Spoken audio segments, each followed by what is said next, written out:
Assalamualaikum warahmatullahi wabarakatuh. Perkenalkan, nama saya Intan Suratni. Saya adalah salah satu mahasiswi Universitas Muhammadiyah Buton jurusan PGSD atau Pendidikan Guru Sekolah Dasar, ya, disingkat dengan PGSD. Untuk video pembelajaran kali ini saya akan membahas tentang konsep filsafat pendidikan dalam dasar-dasar filsafat. Ya, langsung saja ya teman-teman, kita masuk pada materi. Apa itu filsafat pendidikan? Pasti kalian belum tahu ya. Filsafat pendidikan adalah teori atau ideologi pendidikan yang muncul dari sifat filsafat seorang pendidik atau pengalaman-pengalamannya dalam pendidikan dan kehidupan dari kajian tentang berbagai ilmu yang berhubungan dengan pendidikan. Dan berdasarkan itu, pendidik dapat mengetahui sekolah berkembang. Ya, bila kita membicarakan tentang filsafat, maka pandangan kita akan tertuju jauh ke sana pada masa lampau, yaitu di zaman Yunani kuno. Pada masa itu, semua ilmu dinamakan filsafat, ya. Ya, teman-teman, dari Yunanilah kata filsafat ini berasal, yaitu dari kata philos dan sophia. Philos artinya cinta yang sangat mendalam, dan sophia artinya kebijakan atau kearifan. Ya, ada juga beberapa definisi filsafat yang dikemukakan oleh Harold Titus, yaitu yang pertama, filsafat adalah suatu sikap tentang hidup dan alam semesta. Yang kedua, filsafat adalah suatu metode berpikir relatif dan penelitian penalaran. Yang ketiga, filsafat adalah suatu perangkat masalah-masalah. Dan yang terakhir adalah filsafat adalah seperangkat teori dan sistem berpikir. Ya, itu tadi ya pengertian filsafat. Oke teman-teman, masuk pada materi kedua, yaitu tujuan filsafat pendidikan.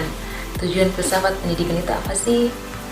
Ya teman-teman, tujuan filsafat pendidikan yaitu menjadikan seseorang sebagai manusia lebih mendidik serta mampu membangun diri sendiri, mendorong untuk mendapat menjadi orang yang bisa berpikir sendiri, gitu ya, memberikan dasar-dasar pengetahuan, pandangan atau sintesis sehingga seluruh pengetahuan menjadi satu kesatuan.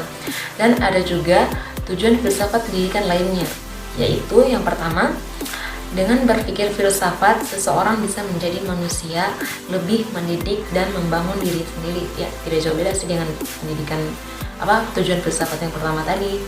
Yang kedua yaitu seseorang dapat menjadi orang yang dapat berpikir sendiri. Yang ketiga, memberikan dasar-dasar pengetahuan, memberikan pandangan yang sintesis pula sehingga seluruh pengetahuan merupakan satu kesatuan. Dan yang terakhir yaitu bagi seorang pendidik, contohnya seperti guru ya, filsafat mempunyai kepentingan istimewa karena filsafatlah yang memberikan dasar-dasar dari ilmu-ilmu pengetahuan lainnya yang mengenai manusia, contohnya seperti ilmu pendidik. Ya, itulah tadi tujuan filsafat pendidikan. Masuk pada materi selanjutnya yaitu fungsi filsafat pendidikan. Para pakar atau ahli di bidang ini telah banyak mengkaji dan meneliti secara teoritis tentang kegunaan filsafat pendidikan. Salah satunya yaitu Umar Muhammad Al-Tomi Al-Syaibani.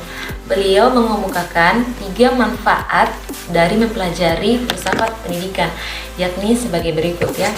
Yang pertama, filsafat pendidikan bisa menolong para perancang pendidikan dan juga orang-orang yang melaksanakannya dalam suatu negara untuk membentuk atau melaksanakan pemikiran yang sehat terhadap proses pendidikan serta berguna juga ya untuk memperbaiki peningkatan pelaksanaan pendidikan serta kaidah dan termasuk juga cara mereka mengajar yang mencakup penilaian bimbingan. Yang kedua yaitu filsafat pendidikan bisa atau dapat menjadi asas yang baik bagi penilaian pendidikan dalam artian yang menyeluruh. Yang ketiga, filsafat pendidikan filsafat pendidikan Islam akan membantu dalam memberikan pendalaman pikiran atau pemahaman dalam berpikir bagi faktor-faktor kebudayaan, spiritual, ekonomi, sosial budaya, dan juga politik di negara kita ini. Ya teman-teman, dan ada juga pakar menurut Brubaker, fungsi filsafat pendidikan diantaranya adalah sebagai berikut. Ini adalah ada 5 fungsi. Yang pertama yaitu fungsi spekulatif, yang kedua yaitu fungsi normatif, yang ketiga fungsi kritik, yang keempat fungsi teori bagi praktek, dan yang kelima yaitu fungsi integratif. Ya teman-teman, masuk pada materi selanjutnya yaitu tentang hubungan antara filsafat, teori, dan praktik pendidikan. Yang pertama yaitu hubungan filsafat dan teori pendidikan. Pertama, filsafat pendidikan memberikan pandangan-pandangan filsafatnya pada teori pendidikan.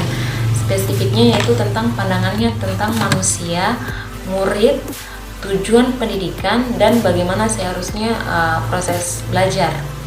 Nah, yang kedua, teori pendidikan sebagai sebuah disiplin ilmu yang berdiri sendiri atau otonom, sering mendapati masalah-masalah yang memerlukan bantuan dari filsafat pendidikan, dan kadangkala pandangan dari filsafat pendidikan dapat merubah teori pendidikan. Yang ketiga, pelaksanaan dari teori pendidikan sering memberikan bahan-bahan baru pada filsafat pendidikan untuk direnungkan. Yang terakhir yaitu teori pendidikan dapat mengcover pandangan dari filsafat yang dianggap cocok meskipun pandangan-pandangan itu harus diolah kembali. Ya, itulah tadi hubungan antara filsafat dan teori pendidikan.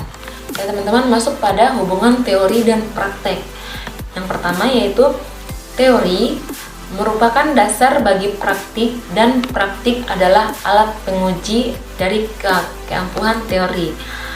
Yang kedua, adanya teori adalah untuk dipraktekkan, sedangkan praktik sebagai input baru bagi teori. Yang ketiga, teori adalah menjadi pengecek keberhasilan dari praktik, sedangkan praktik menjadi pemikiran kembali untuk teori gitu. Ya, itu tadi hubungan teori dan juga praktek. Nah, dari hubungan antara filsafat, teori pendidik, dan praktik tadi kita dapat jabarkannya sebagai berikut.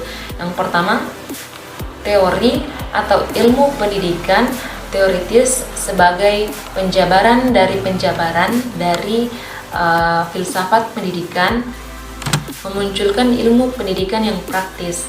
Yang kedua, teori atau ilmu pendidikan praktis dijadikan panduan dalam kegiatan pendidikan langsung, terutama pada kegiatan mendidik. Dan yang terakhir yaitu pengalaman mendidik memberikan timbal balik kepada teori pendidikan yang bermanfaat untuk merevisi teori yang semula. Yaitu ya tadi hubungan antara filsafat, teori pendidikan, dan juga praktik pendidikan. Ya teman-teman, itulah tadi pembelajaran materi tentang konsep filsafat pendidikan dalam dasar-dasar filsafat. Ya teman-teman, kurang dan lebihnya mohon dimaafkan jika ada kesalahan dalam video ini, karena saya adalah manusia biasa. Sesungguhnya kesempurnaan itu hanya dimiliki oleh Allah Subhanahu wa Ta'ala. Sekian penjelasan dari saya, semoga video ini bermanfaat bagi teman-teman. Akhir kata, billahi taufiq wal hidayah. Wassalamualaikum warahmatullahi wabarakatuh.